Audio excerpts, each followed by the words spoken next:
আজকে 1 তারিখ 2025। Terror FM এর সকল শ্রোতা বন্ধুকে জানাই আন্তরিক শুভেচ্ছা এবং অভিনন্দন। 2025 আপনাদের ভালো যাক, সবার সকল স্বপ্ন পূরণ হোক। আজকের দিনটা ভালো করে সবাই এনজয় করুন। আমি অর্পণ আছি আপনাদের সাথে, আপনি শুনছেন টেরর এফএম। আজকে আমাদের সাথে ছিলেন সত্যবাবু, ওনাকে জানাই অসংখ্য ধন্যবাদ ও শুভেচ্ছা। আর সবার আজকে পডকাস্ট কেমন লাগলো নিচে কমেন্ট করে জানাতে একদমই ভুলবেন না। আর আপনিও আমাদের চ্যানেলে নতুন হলে সাবস্ক্রাইব করে ফেলবেন। এবং আপনি যদি নিজেদের ঘটনা আমাদের সাথে শেয়ার করতে চান তাহলে নিচের ডেসক্রিপশন বক্সে আমাদের হোয়াটসঅ্যাপ নাম্বার, ইনস্টাগ্রাম প্রোফাইলের লিঙ্ক এবং ফেসবুক প্রোফাইলের লিঙ্ক দিয়ে দেওয়া হয়েছে। সরাসরি আমাদের সাথে যোগাযোগ করে ফেলতে পারেন। আর দেরি করব না, শুরু করছি আজকের এই টেরিফাইং একটি call recording. Tune in and turn up the fear. This is Terror FM. Hello. হ্যাঁ, কেমন আছেন আপনি? এই চলছে এখন ঠিক মোটামুটি। আচ্ছা। করতে করতে কমে যাবে। আপনাকে ক্রিসমাসের আন্তরিক শুভেচ্ছা এবং অভিনন্দন জানিয়ে রাখলাম, যদিও ক্রিসমাস চলে গেছে এখন। আপনাকেও শুভেচ্ছা, আমার টেরর এফএমের সব বন্ধুদেরও শুভেচ্ছা। আচ্ছা, হ্যাপি নিউ ইয়ারের শুভেচ্ছা।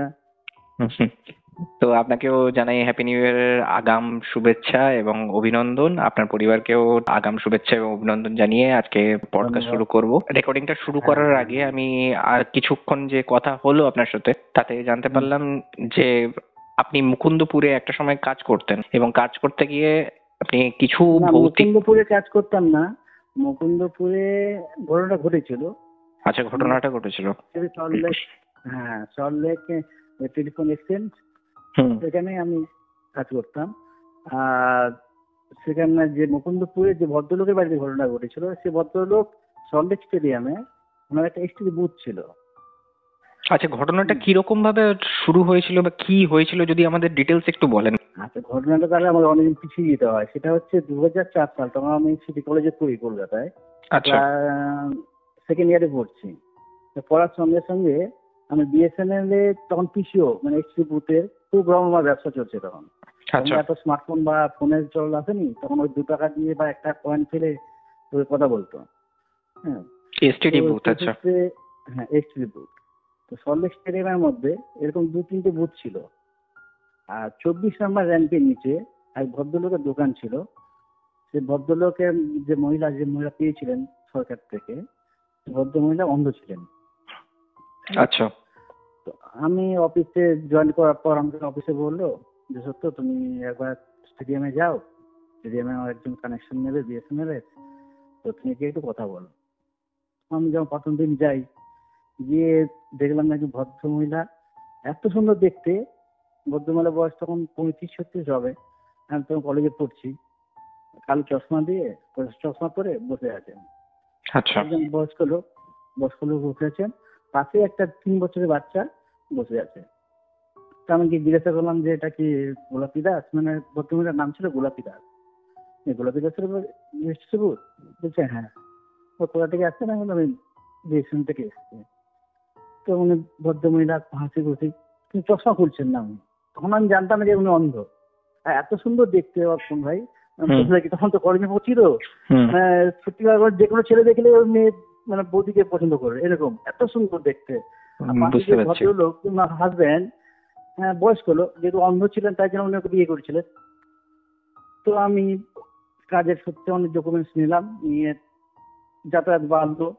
উনি ওনাকে একটা বন্ধুত্ব মতো হয়ে গিয়েছিল ওনাদের সঙ্গে। তো আমি যখনই যেতাম বৌদি বলতো যে সত্য তুমি আসার সময় একটু চপ নিয়ে আসবে, একটু বেগুনি, এখানে ভালো ভালো চপ হয়, এখানে ভালো বেগুনি হয়। আমি জানতাম না, কিন্তু উনি জানতেন যে কোথায় কি পাওয়া যায়। অন্ধ, আমি জানতাম না। বললো ওই 2 নম্বর গেটের সামনে ভালো চপ বিক্রি হয়, ওখান থেকে আসার সময় নিয়ে এসো না। একটা বন্ধুত্ব সম্পর্ক হয়ে গেছিল। তো আমি যেতাম, সব চপ নিয়ে যেতাম। এই করে করে একটা বন্ধুত্ব সম্পর্ক হওয়ার পর 1-1.5 বছর বিএসএনএল কানেকশন ব্যবসাটা খুব ভালো চলেছিল সেই সময়। হঠাৎ করে টাটা ইন্ডিকম এলো, তারপর বিএসএনএল বা যে কোনো পিসিও ডাউন হয়ে যায়। তারপর ব্যবসা থেকে আমি সরে আসি। ব্যবসা থেকে সরে আসার পর যাতায়াত ছিল না আমার। হঠাৎ একদিন ওই বাসুদাই আমাকে ফোন করলো, মানে ওনার হাজব্যান্ড। আচ্ছা, করে বললো, ডাকলো, বলছি তুই একদিন আসতে পারবি স্টেডিয়ামে? কেন, খেলা আছে নাকি কিছু? তখন ওই মেসি এসেছিল একবার, তো ফ্রি টিকিট পেতাম, আমরা ফ্রিতে গিয়ে দেখতে যেতাম ম্যাচগুলো, মোহনবাগান খেলাগুলো হতো, দেখতে যেতাম। তো আমি আসছি, আমি কেন কি হয়েছে, এতদিন পর ফোন করলে, বলে তুই আয় না, একটা কথা আছে। তো আমি গেলাম, যে বলছে যে তোর বৌদি তো মারা গেছে। আমি কি করে, আমি তো হঠাৎ চমকে গেছি শুনে, না বুকে জল জমেছিল, হঠাৎ করে 1-1.5 মাসের মধ্যে হসপিটাল করে মারা গেছে। তো আমার খুব খারাপ লাগলো, খুব মনে হচ্ছিল যে উনি এলে এটা চাইতো, ওটা চাইতো, খেতে চাইতো। আমি একটু বিরক্ত হতাম, তাও কিন্তু একটা ভালোবাসা একটা এসে গেছিল। আমি খালি তো যেতাম না কোনোদিন, তো কিছু না কিছু নিয়ে যেতাম সঙ্গে। তো বলছে তুই একটা কাজ করতে পারবি। কি বলছে, আমার মুকুন্দপুরের বাড়িটা তো দেখে এসেছিস একবার। আমি গেছিলাম মাঝখানে যাওয়ার সময় গেছিলাম ওই বাড়িতে গিয়ে, আমার একটা ফাইল আছে, ফাইলটা নিয়ে আসতে পারবি। আমি বললাম, যখন বলেছে তখন সন্ধ্যেবেলা আমি গেছি ওনাদের বাড়িতে। আমি কালকে তো হবে না, পরশু হবে না, আমার কাজের খুব চাপ আছে, তুমি চাবিটা দাও, আমি তাহলে এখন যাচ্ছি, এখন গিয়ে নিয়ে চলে আসি, বেশি মতো লাগবে না, সরলেক স্টেডিয়াম থেকে মুকুন্দপুর গাড়ি বাইকে 15-20 মিনিট লাগবে। বলছে ঠিক আছে, তুই চাবিটা নিয়ে যা। বলছে কারেন্ট নেই বাড়িতে, ইলেকট্রিক অফিস সময় দিতে পারিনি, বাজারও খারাপ চলছে, তাই সুইচ লাইন কেটে দিয়ে গেছে। তো পাশে লন্ঠন যে আছে, হ্যারিকেন আছে, হ্যারিকেনটা জ্বালিয়ে নিয়ে দেখছি ড্রয়ারের মধ্যে ফাইল আছে, ফাইলের মধ্যে ফাইলটা নিয়ে চলে আসে। তো আমি গেছি, বাইক নিয়ে গেছি, তখন বাজে 8:30 বাজে। তো তখন মুকুন্দপুর এত উন্নত হয়নি, আজ থেকে 20 বছর আগে এত ডেভেলপ হয়নি, খুব অন্ধকার ছিল তখন প্রজেক্টটা। মাত্র যে 1-2 বাড়ি আর 2-1 ওই দোকান, ওই ব্যাস। তো দিয়ে আমি দরজা খুলে 10 মিনিটের মধ্যে পেয়ে যাই ফাইলটা। পেয়ে যাওয়ার পর বেরোতে যাবো, হঠাৎ দেখি ঝিরঝিরে বৃষ্টি শুরু হয়েছে। আমি কি করে ওয়েট করে গেলাম ওখানে। তারপর আমি তাকে ফোন করলাম যে বাসুদা, এই বৃষ্টি পড়ছে, কি করা যায় বলো তো। বলছি তুই এক কাজ কর, তুই থেকে যা, সকালবেলা চলে আসিস ওখানে দেখ প্যাকেটে মুড়ি ফুড়ি আছে কিনা, খেয়ে দিয়ে তুই ঘুমিয়ে পড়ো ওখানে। তো আমি বললাম ঠিক আছে, তাই করি। দেখতে দেখতে আমি কি কর, 9টা 9:30 বেজে গেছে। আমি আর কিছু ছিলাম না, এমনি ফোন, ছোট ফোন বলতে আমার ছিল মোটরোলা, তখন কিপ্যাড ফোন, তোমার ফোন আসেনি তখন এত মার্কেটে।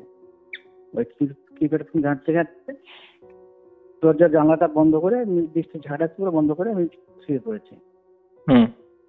তখন রাত যে 1টা বাজে, একটা যেন ঘরের মধ্যে দম বন্ধ করে একটা ঘুমোট একটা পরিবেশ, দম বন্ধ অবস্থায়, মানে আমার দম বন্ধ হয়ে যাচ্ছে এমন অবস্থা।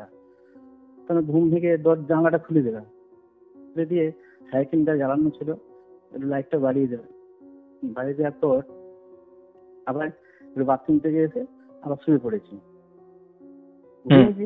ঘুমটা আসেনি তখনও চোখে। হঠাৎ মনে হচ্ছিল পিছনে কেউ দাঁড়িয়ে আছে, এমন একটা পরিষ্কার বুঝতে পারছি যে পিছনে কেউ একটা দাঁড়িয়ে আছে। মাথা আমি ভয় পাচ্ছি না, কিন্তু আমি কোনোদিন ভয় পাই না। এর আগেও একা একা থেকেছি অনেক বাড়িতে, অনেক জায়গায়, কিন্তু ওই বাড়িতে একা ওই পরিবেশে একা থেকেছি, এত ভয় আমি মাথায় ঘোরাতে পারছি না। তো আমি ভাবলাম যে মাথা ঘুরে দেখি আবার কেউ আছে কিনা। তারপর হচ্ছে না, তার চোখ বন্ধ করে শুয়ে থাকি। তারপর এই চোখ বন্ধ থেকে শোয়ার পর আবার ঘুম চলে আসে। আবার কিছুক্ষণ পর বাথরুম থেকে একটা বালতি ফেলা বা কিছু একটা ফেলা যেন শব্দ যেরকম হয়, সে কোনো একটা শব্দ, পরে ঘুমে ঘরে তো বুঝতে পারিনি শব্দটা, শব্দ পেয়েছি। শব্দ পেয়ে ঘুমটা ভেঙে যাচ্ছে, তখন উঠে বসে পড়েছি আমি বিছানায়। এত জোরে শব্দ হয়েছে, তো আমি ঘুম থেকে উঠে বসে পড়েছি। ওই তারপরে আমি কি করবো ভাবছি। তারপর মোবাইলের টর্চটা জ্বালিয়ে আস্তে আস্তে বাথরুম দিয়ে ঘোরালাম, দেখলাম যে না, বাথরুম দরজা বন্ধ আছে, ঠিক আছে, সব ঠিক আছে। তারপর আমি কি করবো এইভাবে ভাবছি, হঠাৎ আমার ফোন, তখন রাত 2:30 মতো বাজে, আমার ফোন বাজলো। এত রাত থেকে ফোন করবে, ফোনটা তুলে দেখি একটা অচেনা নাম্বার ফোন এসছে। আমি ফোনটা তুলে ভালো খেয়ে, তখন শুনলাম আমার গ্রামের থেকে, দেশের বাড়ি মেদিনীপুর থেকে আমার মাসি ফোন করেছে। আমি বললাম, মাসি তুমি এত রাতে ফোন করছো? বলছে না, কালকে হঠাৎ করে একটা বিয়ে ঠিক হয়েছে তোর বোনের, তোকে আসতে হবে, মাসির মেয়ের বিয়ে। আচ্ছা। আমি বললাম ঠিক আছে মাসি, তুমি ফোনটা কাটবে না, ফোনটা ধরে থাকো। আমি প্রথম ভয়ে কিন্তু কাঁপছি, তখন ভয়ের মধ্যে পরিস্থিতি, তার মধ্যে ফোন এসছে, মনে একটা সাহস পেয়েছি। আমি মাসি তুমি ফোনটা কাটবে না, ফোনটা তুমি ধরে থাকো। সেই মাসির ফোন ধরে আছে, আমি কোন রকম বাইকটা বার করে দরজা বন্ধ করে ওরা সোজা ওখান থেকে স্টেডিয়ামে এসেছে। এসে তো দাদাকে বললাম যে বাসুদা তুমি তুই এত রাতে চলে এলি, আমি বললাম ওই ঘরে তুমি যাও না কেন, বা আমাকে পাঠিয়েছো তুমি যাও না কেন?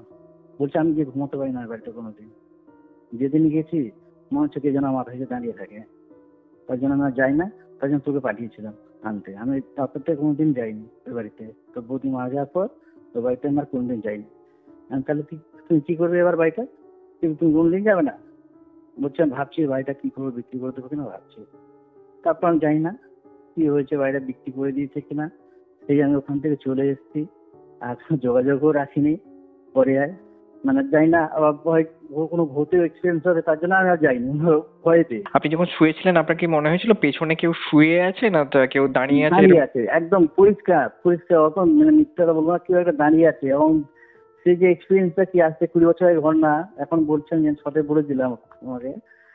হ্যাঁ, যে পিছনে যে দাঁড়িয়ে আছে এটা পরিষ্কার বোঝা যাচ্ছে, যে মাথা ঘোরালে আমি ওকে দেখতে পাবো, ও আমাকে দেখছে, একদম পরিষ্কার বুঝতে পারছি। আচ্ছা, এটা এই এক্সপিরিয়েন্স। আর যে ওই বাথরুমের আওয়াজ, যে আওয়াজ যেন ঘুম ভাঙে, এটা একদম পরিষ্কার, এগুলোর মধ্যে কোনো ইয়ে নেই। এবং সেটা আমি না হলে ভাবলো আমার ভুল, কিন্তু ওনার স্বামীও এই অবস্থার জন্য কোনোদিন দিতে পারি না গাড়ি। পরে ওনাকে বিক্রি করে দিয়েছে, বলেছিল যে বিক্রি করে দেবো, তো করে থেকে জানি না। এখন হয়তো যদি কোনোদিন মুকুন্দপুরে যাও দেখতে পাবে, হয়তো ওনার বাসুদেব দাস নাম বললে ওনার বাড়ি দেখিয়ে দেবে। এখন আছে কিনা জানি না, তো আমার আর যোগাযোগ নেই ওনার সম্পর্কে। উনি যদি শুনে থাকেন এই ঘটনাটা, তাহলে হয়তো যদি যোগাযোগ করেন তো পাবেন আমাকে, বা আমি ওনার সঙ্গে যোগাযোগ করতে পারবো। আপনার গ্রামের বাড়িতে একটা ঘটনা ছিল যেটা আপনি বলছিলেন। হ্যাঁ, সেটা হচ্ছে আমার ক্লাস, তখন আমি মাধ্যমিকে পড়ছি, ক্লাস 10-এ পড়ছি, তখন আমাদের এক বান্ধবীর বাবা ওটা ছিল, মানে ভূত ফুত ছাড়াতেন, বিভিন্ন রকম বাচ্চাদের ফুটপাক করতেন। যাই না, আমি বিশ্বাস করতাম না, তো এখন খুব শ্রদ্ধা করি, ভদ্রলোক আমার বয়স হয়ে গেছে, তখন শ্রদ্ধা করি, দেখালে কথা বলি যে না, পৃথিবীতে যেমন দেবতা যদি থাকে ভূতও আছে, এটা বিশ্বাস রাখতে হবে, এই জিনিসটা রাখতে হবে। আমার প্রত্যক্ষ মানে মানে প্রমাণ পেয়েছেন ওনার কাছ থেকে। আমি ওনার মেয়ে আমাদের কোচিংয়ে পড়তেন, তো ওনার মেয়েটার পিছনে লাগতাম, বলতাম এই তো বাবা ভুলভাল বলে মানুষ থেকে টাকা নেয়, হ্যাঁ কোনো ভূত নেই কিছু নেই, ভূত লাগে ভূত ছাড়ায়, সব ভুলভাল টাকা নেয়, এই তো ওর মেয়েকে খুব রাগাতাম। ওই কথাগুলো উনি গিয়ে ওর মেয়েটা গিয়ে বলতো বাবাকে যে সত্য আমার পিছনে খুব লাগে, তুমি নাকি মানুষকে ভুলভাল বলে তুমি টাকা নাও। ও বাবা বলেছিল ঠিক আছে, ওকে আমি প্রমাণ দেবো একদিন। তো ওনাদের বাড়িতে একদিন মনসা পুজো হয়, বছরে একটা নিয়মে মনসা পুজো হয় রাত্রে, ওনাকে নিমন্ত্রণ করেছিল আমাকে, বলছে আমাকে বিশেষ করে আমাকে ডেকেছিল। ওনার মেয়ে এসে বলেছিল যে সত্য বলে ডাকতো, যে সত্য বাবা ডেকেছে আজকে পুজোতে যেতে হবে। তো মার কাছে পারমিশন নিয়ে আমি গেছিলাম ওনার বাড়িতে, পাশের পাড়া ছিল, পাশের গ্রামে গেছিলাম। তো গিয়ে তো রাত, তখনকার 2014 সাল হবে, 2000 সালে তো মাধ্যমিক দিচ্ছে সেই সময়টায়, 2000 সাল। তখন কিন্তু আমাদের ওখানে পাড়ায় কারেন্ট আসেনি, তখন ওই জেনারেটর চালিয়ে ভিডিও চলতো। এখনকার দিনে সেই জিনিস নেই, সব পাশের গ্রাম থেকে অনেক গ্রাম থেকে লোক এসে দেখতো, একসঙ্গে ভিডিও দেখতো, জেনারেটর চালিয়ে ভিডিও চলতো। সেই ভিডিও দেখতে অনেকে গেছে আমাদের পাড়া থেকে, আমিও গেছি, আমি ভিডিও দেখছি, তখন সারা রাত ধরে ভিডিও হতো, মানুষ সারা রাত ধরেই দেখতো। হ্যাঁ, ওই বাইরে পর্দা টাঙিয়ে কি?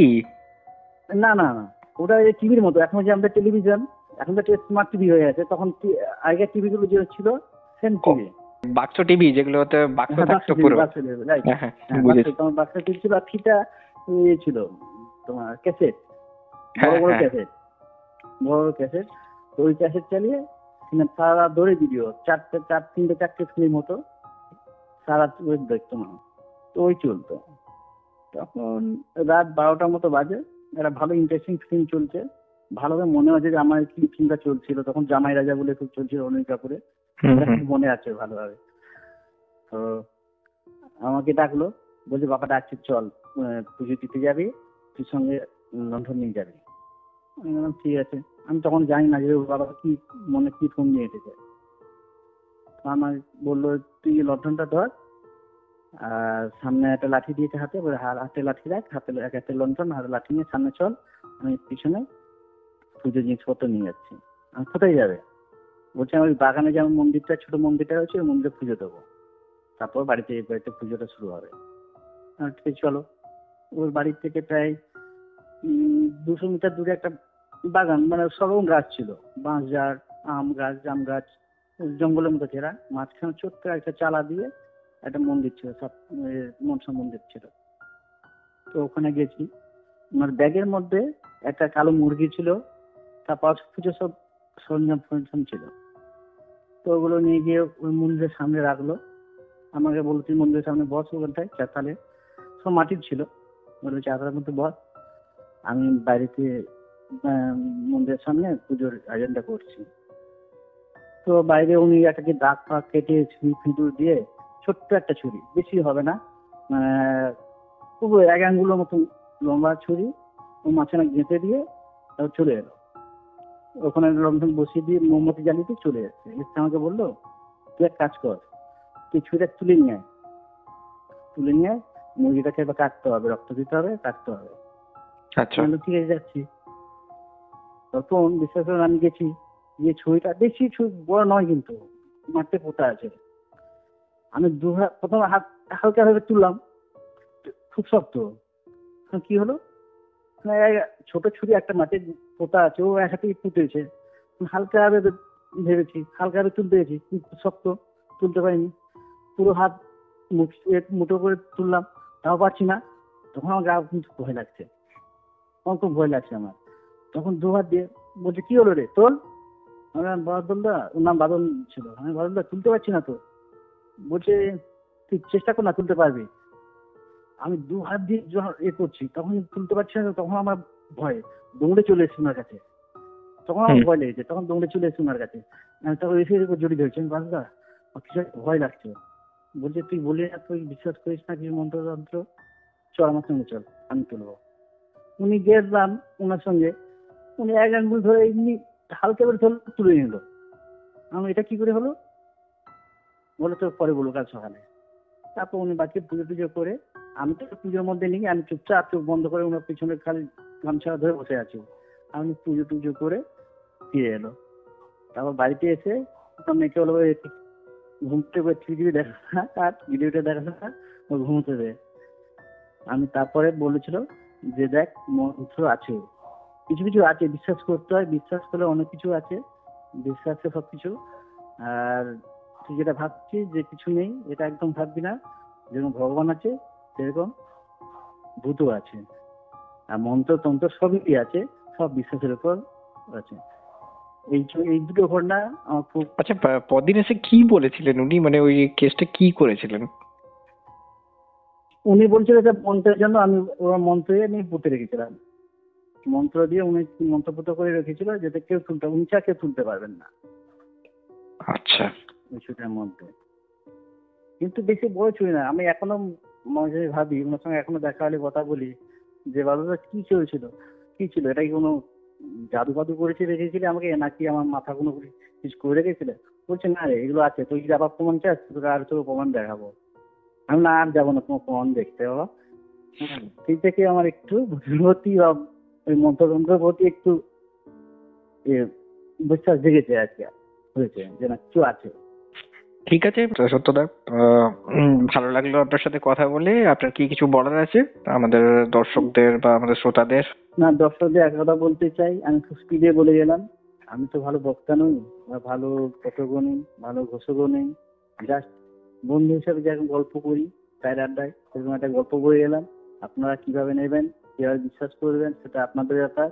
আপনারা শুনতে থাকুন, ভালো থাকুন, টেলিগ্রামকে সাপোর্ট করুন, যাতে এরকম অনেক বন্ধুর কাছ থেকে এবং ভালো ভালো জীবনের অভিজ্ঞতা শোনাতে পারে, আমরাও শুনতে পারি। এরপরে সবাইকে শুভরাত্রি, ধন্যবাদ। অবশ্যই দাদা, শুভরাত্রি, ভালো থাকবেন। এটাই ছিল আজকের পডকাস্ট। এই রকমই আরও পডকাস্ট শুনতে এই ভিডিওটির শেষে স্ক্রিনের উপরে আসা বাঁ দিকের বা ডান দিকের ভিডিওটি ক্লিক করুন। আর আমাদের চ্যানেলে আসা আরও লেটেস্ট আপডেট পেতে স্ক্রিনের নিচে আসা বেল নোটিফিকেশনটি অবশ্যই ক্লিক করুন। তো এখনকার মতো এখানেই শেষ করছি, ফিরে আসবো আরও কিছু ইন্টারেস্টিং ঘটনা নিয়ে। Till then, tune in and turn up the fear. This is Terror FM.